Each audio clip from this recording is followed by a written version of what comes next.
manejo aqui. Ó, tá dizendo de novo que a minha internet está estável. Bom, vou continuar, de repente, essa parte eu gravo ela depois, tá? Então, Bastante ainda, tá, na internet. oi? Tá travando ainda. Prof, continua travando. Tá cortando.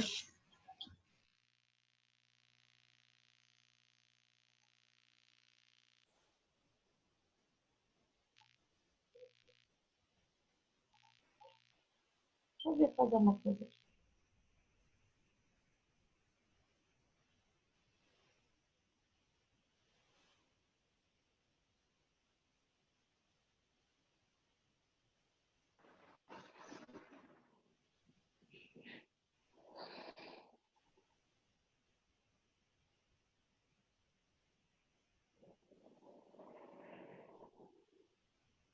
Estão me ouvindo? Sim. Sim. Tá. Sim, Luana.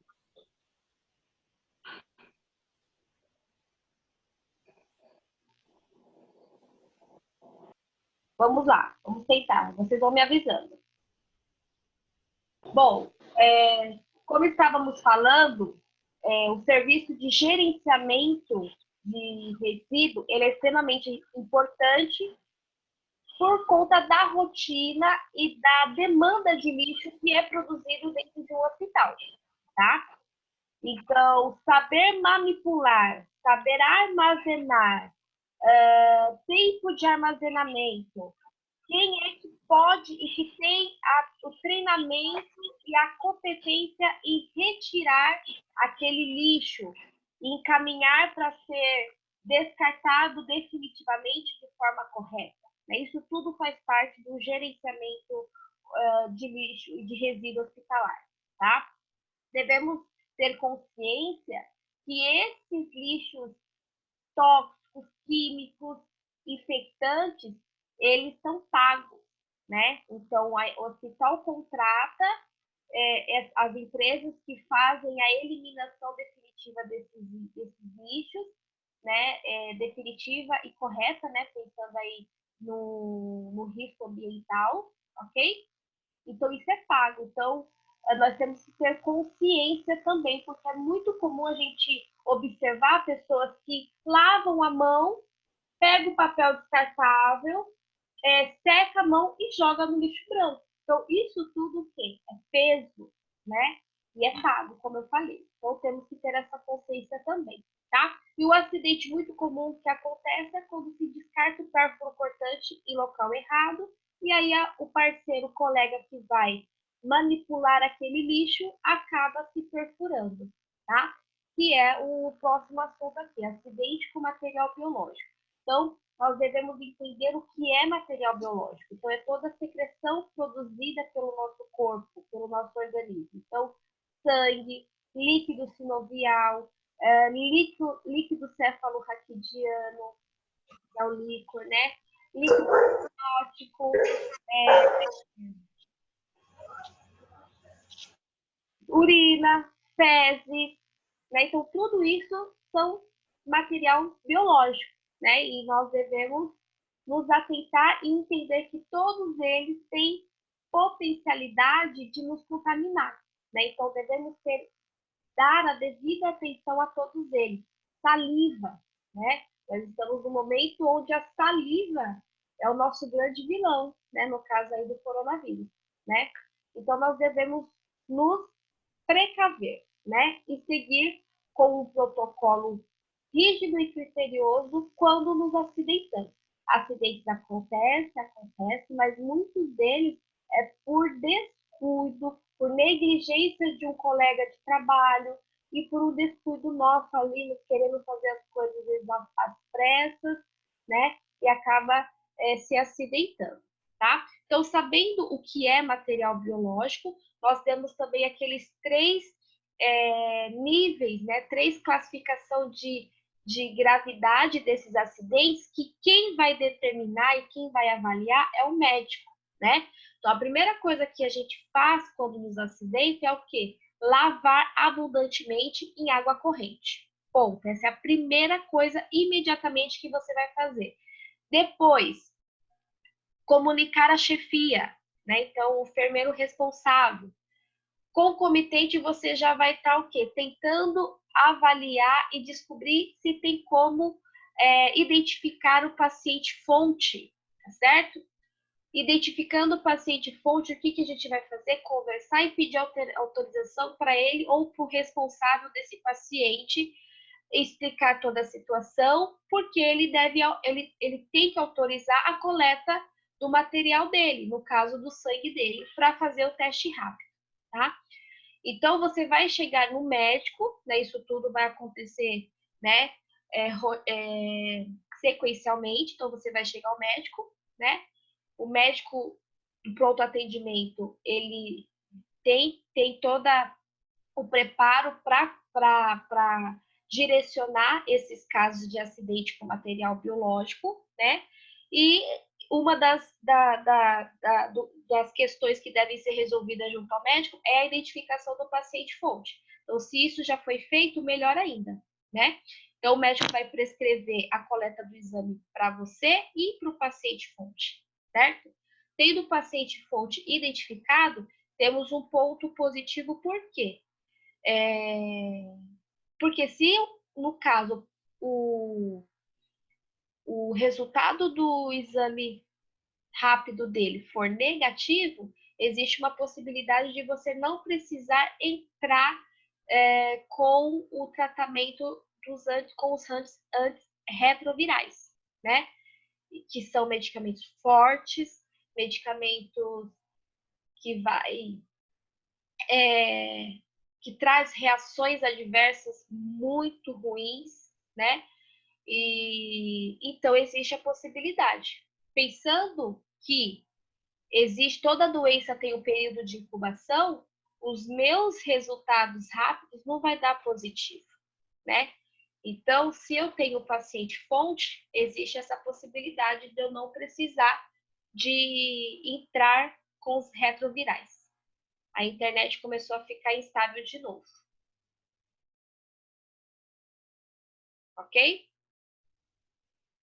Bom, então o médico vai fazer essa avaliação de acidente, se foi um acidente grave ou não, certo? Vai emitir todos essas solicitações de exame e, se for necessário, mediante a avaliação do médico, vai fazer o receituário, já vai preparar o receituário para os antirretrovirais, ok? Vai proceder conforme foi resolvido dentro do consultório, com a coleta do paciente fonte ou não, quando identificado. Sua coleta você vai fazer com certeza, tá certo? E a definição se vai entrar com antirretroviral ou não, ok? E aí, somente aguardar e se dirigir até a farmácia para retirar os antirretrovirais, conforme solicitação médica, tá? Tudo isso deve ser notificado para o CCIH, né, que é o setor de controle de infecção hospitalar e de todos os outros agravos que acontecem dentro do hospital, inclusive acidente com material biológico, que é uma situação que deve ser notificada, né? Então, deve haver essa notificação por conta para saber o número de funcionários que estão se acidentando. Muitas das vezes é uma falta de treinamento, de preparo, e aí é um meio de se guiar, talvez, para elaborar um treinamento específico para os profissionais, né? Pode ser uma solução, tá? Então, é um caso de notificação, então o CCH ele tem esse objetivo de avaliar o acidente em si e também de acompanhar o acidentado, né? Então, saber se está fazendo acompanhamento, os resultados dos exames que foram feitos. O acidentado, conforme a avaliação do acidente dele, então, se for um acidente grave, por exemplo, ele vai acompanhamento por meses, né? Tem doenças que levam dias, meses para se manifestar. Então, o acompanhamento com o setor de infectologia, né, deve acontecer. Pode ser no próprio hospital, quando tem, ou numa referência, numa unidade de referência ali da região, né, que vai fazer o acompanhamento desse acidentado com o médico infectologista, ok? Tudo bem até aí? Então, por conta dessas exposições que pode acontecer acidentalmente, é importantíssimo que todos os profissionais sejam vacinados, né? Aquele critério, aquela exigência na precaução padrão que a gente falou lá, né? Colocou o pé, tem que seguir aquelas orientações da precaução padrão. Porque se ele for vacinado, né? É um meio até é um dos meios de se proteger, vamos dizer assim, de estar protegido mediante um acidente aí. Sabendo que HIV não existe vacina, né? Então, se considera acidente grave quando o risco para o HIV ele é alto, né? E aí o antirretroviral não vai ser uma opção, vai ser algo definido com certeza, ok? Tudo bem até aí, pessoal? Temos dúvidas a mais? Por favor, podem falar, vamos esclarecer. Tá tudo certo por mim, professora. Foi bem explicado. Muito bem, Rimon. Bom, Tá tudo certo. ótimo, que bom. Eu vou colocar para vocês lá nas atividades um pouco mais sobre a NR32, né? Porque a gente está finalizando essa disciplina, tá? Então, a normas regulamentadora, né? 32, que a gente falou dela, né? Então, é a norma que vai estar ali todos os cuidados, todas as orientações, enfim, tudo que a gente, como profissional, pode e deve trabalhar de forma segura, né? Então, ali vai estar, né, definido, né, todos esses cuidados. Então, é importante que vocês tenham isso em mãos, né? Então, eu vou deixar um arquivo em PDF para vocês baixarem, imprimirem, e dar uma lida também. Tem uma atividade que eu vou colocar em cima da NR, mas é importante que vocês tenham isso e façam aproveitamento da NR, porque é o que nos mantém de forma segura dentro do nosso ambiente de trabalho, certo? Então, eu vou deixar isso para vocês também, como atividade, e uma outra que eu vou também estar esclarecendo lá na nossa Google Sala de Aula. Tudo bem? Beleza. Tá certo? Todos entenderam o trabalho do CCIH e da CIPA? Eu deixei essas perguntas no questionário, vou aproveitar esse tempinho que nos resta para esclarecer isso também, né? O CCIH, como eu falei, então, é a Comissão de Controle de Infecção Hospitalar, então é um setor que faz parte de diretoria dentro do hospital, que tem esse objetivo, né, de controlar e oferecer um cuidado e uma assistência segura ao paciente, né? E para isso, eles elaboram treinamentos, buscam inovações, né? Para que essa assistência seja cada vez mais segura, né?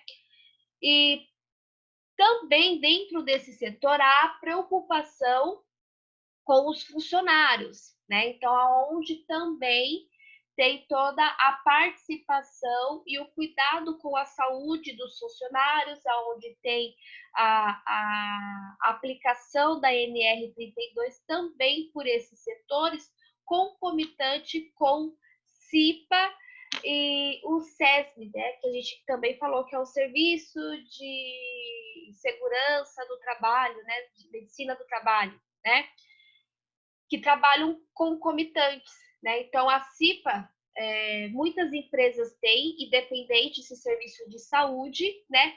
Que é onde dá oportunidade não só dos diretores e gestores e empregadores, mas também dos profissionais trabalhar junto para a segurança daquele serviço, daquela função, né?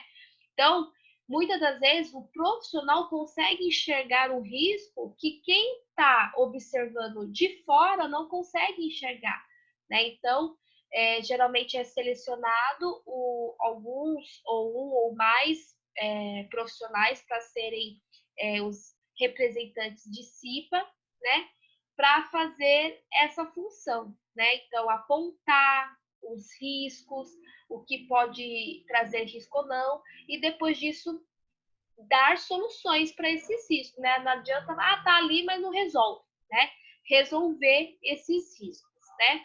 E a medicina do trabalho entra com a parte prática também, né? Onde entra aquele profissional que é o segurança do trabalho, né? O técnico de segurança do trabalho é aquele profissional que vem para, vamos dizer, fiscalizar, para impor a utilização dos EPIs corretos, né? Então, eles trabalham todos concomitantemente, né? Trabalham aliados, né? Todos em prol de um único objetivo, que é o trabalho seguro, né? De forma segura, com o mínimo de riscos, e enfim, tá? Junto com o CCIH, que é o setor que eu falei, né? Que trabalha ali na segurança do paciente, né? E minimizar o risco de infecção hospitalar e etc. Nós temos a vigilância epidemiológica, né? Que é algo que já cuida de uma região, né? De uma cidade, né? Que é os profissionais, né? Que vai atuar nos agravos de uma comunidade, né? Então, por que CCIH e vigilância muitas das vezes trabalham junto? Porque o que muito acontece, o que acontece é orientações, coordenadas, treinamentos de alguns agravos partirem da vigilância epidemiológica, né? Onde o CCIH participa e repassa isso para os seus porque é responsabilidade deles, no caso, os profissionais, né? Atualmente, hoje, por que nós sabemos a quantidade de casos de coronavírus, quantos morreram, quantos estão suspeitos? Porque CCIH dos hospitais estão em constante comunicação com a vigilância daquela cidade, né? Então, o que está fazendo na cidade, as estratégias que cada cidade está desenvolvendo, está sendo mediante essas informações que está sendo recebida dos hospitais e das unidades de saúde, né? Então, a vigilância epidemiológica tem esse objetivo também. Vocês terão uma disciplina no técnico que chama vigilância epidemiológica, para vocês saberem na íntegra exatamente como funciona o trabalho de uma vigilância epidemiológica, tá bom? Mas só para vocês entenderem. Então, a vigilância, ela cuida de um agravo de uma cidade, né, de uma região. CCH é do hospital. Então, como muitas das vezes muitos agravos acabam caindo dentro do hospital, qual que é a responsabilidade, qual que é o dever? CCH receber essa notificação, ser avisada desse agravo e encaminhar para a vigilância epidemiológica. Vigilância epidemiológica vai receber do meu hospital, daquele posto de saúde X, Y, Z, enfim, daquela região, e ele vai estar ali tendo a dimensão de situação e também tendo que ter a iniciativa de criar estratégia para resolver aquele problema que está acontecendo naquela região. Entenderam?